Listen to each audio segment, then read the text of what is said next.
Effective February 1st, 2027, YouTube has changed their metrics to get monetized, and it has put me in a tizzy. I have 6 months to reach that goal, so let's talk about how to stay motivated when you're working on a goal.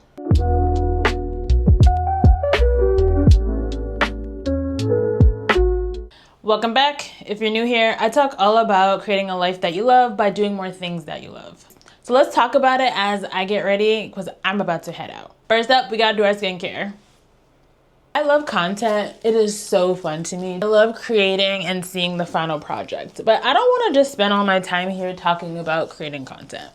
When learning of the increased metrics to get into their monetization program, I was slightly defeated because now I felt like my goal was delayed. Instead of giving up, I decided I'm going to have to take this very seriously. I have been treating content creation as more of a hobby and not a job. Staying motivated while I have a full-time job and other obligations is my primary concern. So get your pen and paper because you're going to want to write this down. You ready? So while I do my makeup, here are 3 tips to stay motivated when working on a goal. Motivation is your internal driver that helps you sustain goal-oriented behaviors. Most people are motivated by the outcome, so that is why they start the goal. But sustaining during the process requires a different motivator. The first is your why. Your why is the reason the goal exists in the first place. Your why is bigger than the outcome. It is the benefits you will experience that make life easier, make you feel better, and improve things for someone you care about. Having your why written down is smart because you can reference it anytime things get tough on the journey. I have been struggling with feelings of I will never be a content creator. To combat that, I have been reminding myself that content creation is my chosen business and entrepreneurship gives me the flexibility in life I am looking for. I then envision those benefits and it usually works. Other things I like to tell myself is you have to pick your hard. Time will pass, so might as well spend it doing what you want. The potential regret and thoughts of what if are worse than the struggle to get there. Focusing on your why allows you to hone in on your internal drive. You will be too focused on why you want to achieve this goal to notice what is happening externally. Your why is most important because it helps you to focus on what matters. It is too easy to waste time on a goal that you were told you should want. And that's how you end up chasing a goal without ever asking yourself if it truly makes you happy. In thinking of your why, ask yourself, does this matter to me? Will it improve the quality of my life? Will it make me happy? Will it change my life for the better? Will life become easier? You may want more money, to lose weight, or have a very flexible schedule, but what does that give you access to? And that is the thing you are after. It's not the money or to look a certain way or to have flexibility. It is what those things give you. If you're having a hard time figuring this out, keep asking yourself why until the answer reveals itself.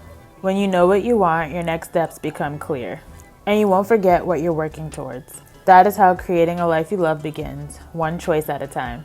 Now let's finish this makeup look before we talk about the next motivator.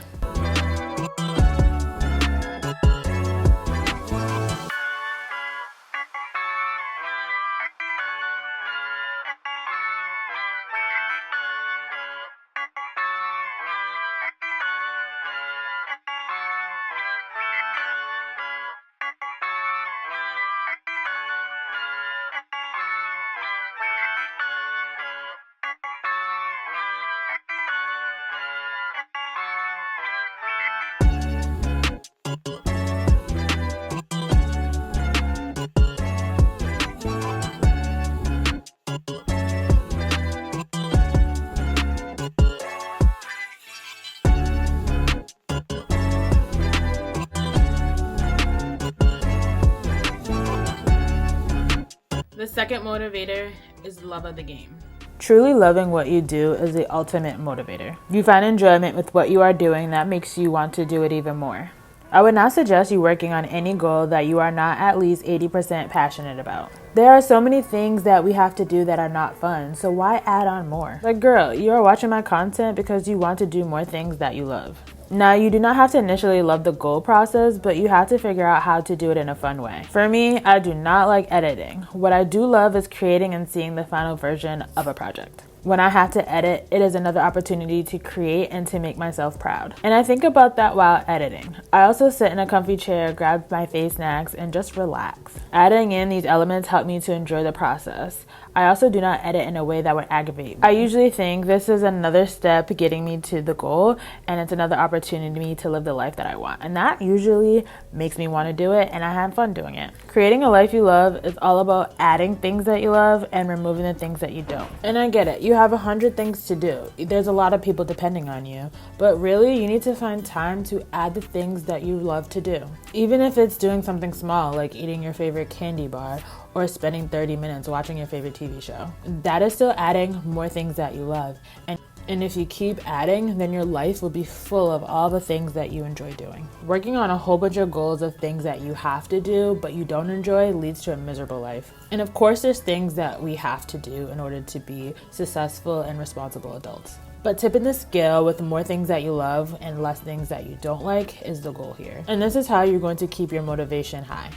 And the third motivator is to make it simple. Achieving goals is not always the easiest. Life is hard, and we do not have to make it any harder. The easier it is to do, the more likely you will do it. We tend to make things more complicated than they need to be. Figure out a way to make the goal achieving process the easiest you can. I mean, you can reach any goal whether you make the process easy or complicated, and if you complicate it, the most you will get is bragging rights. So you might as well just make it easy. I would rather reach the goal than risk not. Over time, you can make the process more sophisticated as you learn. But for now, just focus on the basics before adding anything more complex. And this is how you make any goal sustainable.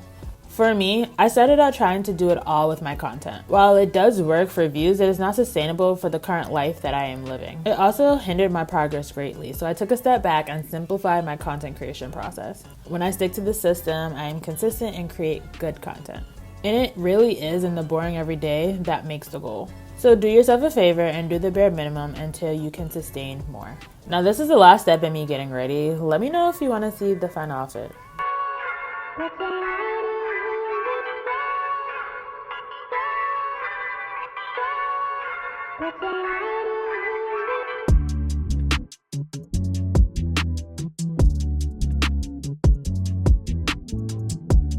Content creation is a goal of mine, and I will make it my job. But before that, I have to keep myself motivated on this journey. I remind myself of my why when I want to quit. I make the process fun and simple. This has been so helpful to me, and I hope it helps you. This week, try to implement these tips when you're working on your goals. And let me know how you plan to do so in the comments. Thank you so much for watching. Please subscribe so we can see each other again next week. Remember, a life you love is built one intentional choice at a time. Until next time, keep creating a life you love. Bye.